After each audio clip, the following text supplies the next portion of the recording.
Afghan women continue to face one of the most brutal crackdowns on rights and freedoms in modern history.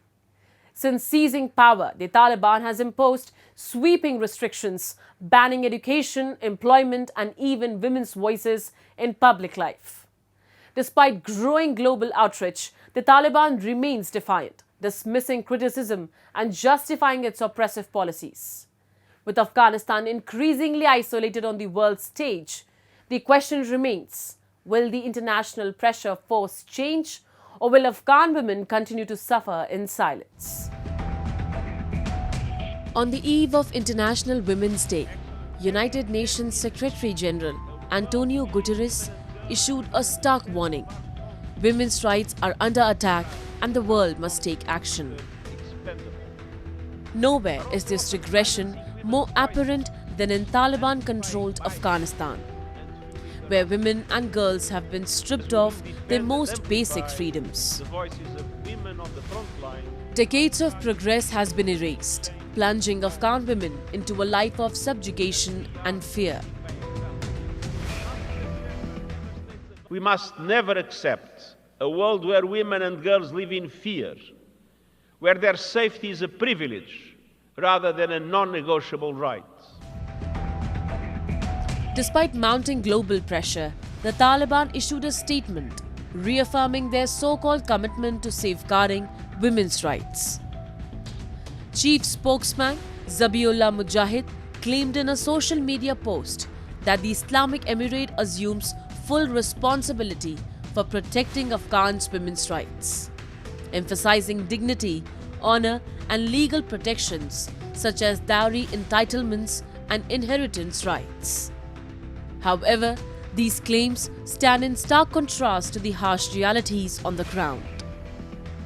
Since taking power, the Taliban has imposed sweeping bans on education and employment for women. Girls have been barred from secondary schools, followed by a complete prohibition on attending and teaching at Kabul University. In August 2023, the Vice and Virtue Ministry expanded restrictions, banning women's voices in public and mandating full face coverings outside their homes. According to the agreement that was signed in Doha between the Taliban and the United States and some other countries, that they were to provide full equality of treatment as far as women are concerned. But they are not behaving according to that, and they had said that Taliban 2.0 is going to be very different from Taliban 1.0 when they were in power in the 1990s and they had persecuted.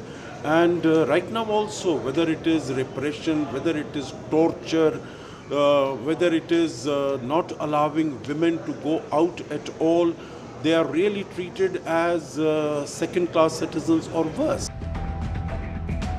The Taliban remains globally isolated, with no country officially recognizing its rule over Afghanistan due to its oppressive policies on women. In January, the International Criminal Court's chief prosecutor sought arrest warrants for 2 senior Taliban officials for their role in repressing Afghan women. Despite international condemnation, the Taliban continues to justify its brutal policies under the guise of so-called Islamic values. However, leading Islamic scholars worldwide have rejected this interpretation, calling it a distortion of religion to justify systematic misogyny. The plight of Afghan women has not gone unnoticed. In Paris, the Eiffel Tower was illuminated with a message, SOS Afghan Women, in a symbolic act of solidarity coinciding with International Women's Day marches across the globe. From Afghanistan to the DRC, from Palestine, Gaza, to Haiti, to Myanmar, Sudan, and beyond, women bear the heaviest burdens of conflict, displacement, hardship, and loss. Yet we know that when women are at the table, peace is broader, more inclusive, and more enduring. But within Afghanistan, women are not even allowed a seat at the table. Instead, they are silenced, beaten, and detained for daring to speak out. The United Nations Special Rapporteur has previously stated that the Taliban's treatment of women may amount to crimes against humanity.